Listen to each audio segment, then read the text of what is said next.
Hey, so welcome back to the shop, friends. So in the last two episodes of the end grain cutting board, we milled up the stock and we went ahead and did the first glue up. Today we're going to go ahead and cut that down and start the second glue up. So here's where we left off in the last episode. We've got everything glued together. It's been sitting now for several days. And I'm going to go ahead and take the clamps down, and then we can prepare to cut this down to the thickness of our final cutting board and glue it back together for the final time. I think I mentioned last time I've never made an end grain cutting board before, but I've certainly researched the topic a lot, and I think it's going to work out pretty good. It's nice to have the power planer when making cutting boards because it makes the process much quicker. So this is what we are left with after we glue the walnut together, and hopefully you can see that it's pretty flat. But we'll go ahead and run this through the power planer and just smooth up the surface a little bit, and it'll also get some of those globs of glue off. And then here is the cherry as well. It looks pretty flat, nothing the power planer can't take care of in probably just one or two passes. I went ahead and ran these through the planer without you, and it just took 2 or 3 passes on each side just to take just really the glue and the rough surface off. And all I was really trying to do is make sure that when I run my finger across the boards, I don't feel any high spots. The reason that's important is because this now is going to be the gluing surface for the next glue up. So we're going to run over to the miter saw and cut these pieces into 1 1/4 inch sections, and then they're going to be glued together, and this will be the part that's glued together or touching each other with glue. I went ahead and set up a stop block that's measured 1 1/4 inches from the saw blade, so that way I can run through these pretty quickly.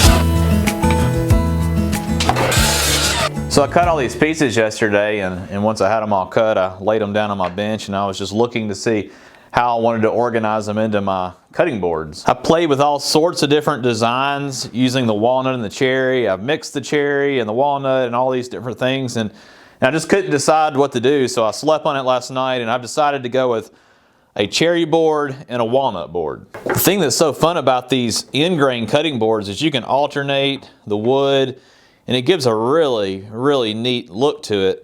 But I think what I want for these boards is I want this, because the lumber is square, I want the squares to all line up. If you remember, we squared up each individual piece of wood before we glued it together. So what I really want is I want all those lines to line up with one another and for it to look really symmetrical.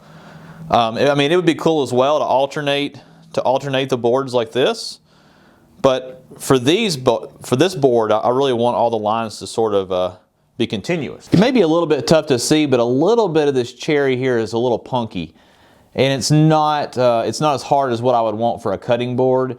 So I think this will be a cool opportunity to do an inlay, meaning we take the router and we cut out a area of the middle of the board, and then we put an inlay in there.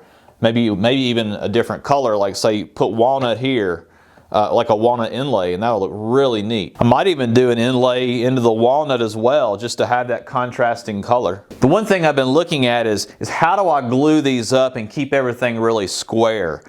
So I think what I'm going to do is make a little jig just to clamp it into, because the last thing I want to do is glue this thing all together and clamp it up and then it be, you know, not square, and it's going to look really weird. So I think I'm going to make a little jig that's got a 90-degree corner on it, and then we can actually clamp it into that while the glue dries, and that will make sure it stays really square. So I have these old MDF shelves, and they have a laminate, I guess a vinyl laminate on top of them. So I think these will be perfect to make the little jig out of. So let me show you what I came up with. Basically, I just took a shelf and left it whole. It's, I don't know, it's probably about 2 feet long and about 12 inches wide. And then I just ripped down a couple 2-inch strips to make the square edge out of. If you want to make yourself a jig like this, you can make it, you know, any size you want. But basically what it does is it provides me a corner here that I can clamp the cutting board into, and that way I know when the glue dries that at least one corner is going to be square. And of course I checked this corner using my framing square before I glued it and tacked it down so that I would know that it was square.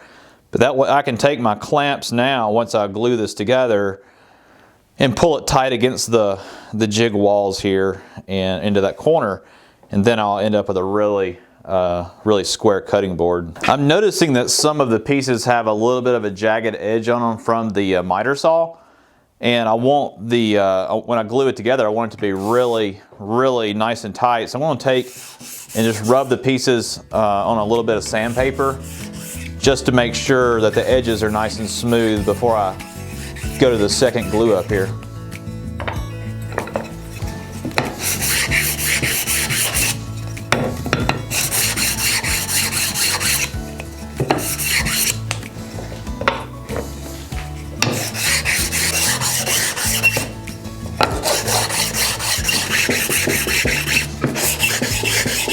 I'm also noticing that the end of each piece is a little rough, so I'm just gonna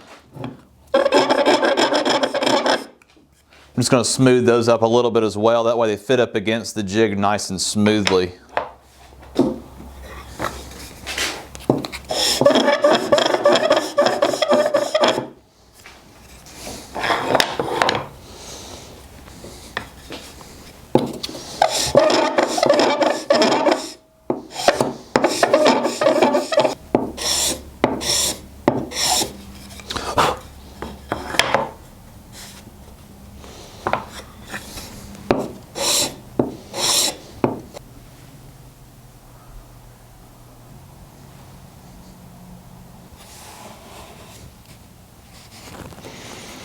So I'm not sure if it's necessary, but I put some clear tape on the surface of the MDF and the laminate just to hopefully prevent the cutting board from wanting to stick to it. I really want to use this this jig to help keep the cutting board nice and flat while it's glued up, in addition to square. So I've got my clamps ready and I've laid out the walnut cutting board so I can go ahead and roll the glue on. I'm going to have to use my pipe clamps because my bar clamps are too short. I think it's probably going to be a little bit overkill, but it should still work okay. So I think I'm ready to get going here.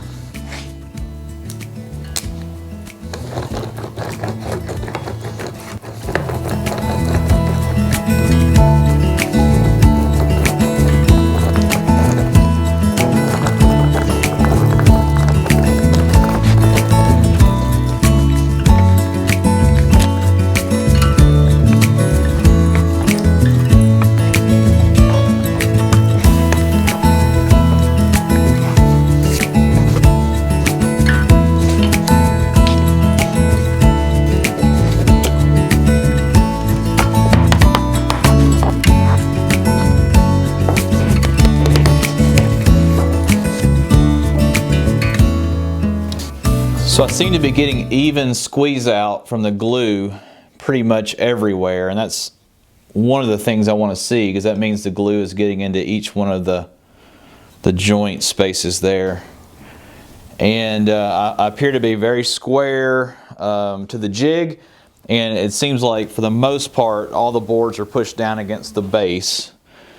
There's going to be a little bit of planing to be done to smooth it all up. I can feel just a little bit of kind of a rough surface, but that shouldn't be any big deal to clean up with the planer. I said these bar clamps are probably overkill, but man, they are so strong that they really pull those joints tight together. So actually they may be you know, a good use for this.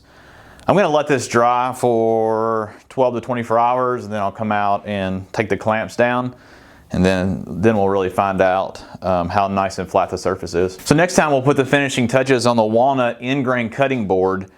I really appreciate you guys following along with this project. As you know, this is the first time I've done an end grain cutting board, but it seems to be working out good so far. So hopefully you're learning something. And if you like this project, give me a thumbs up, and I'll see you in the next video.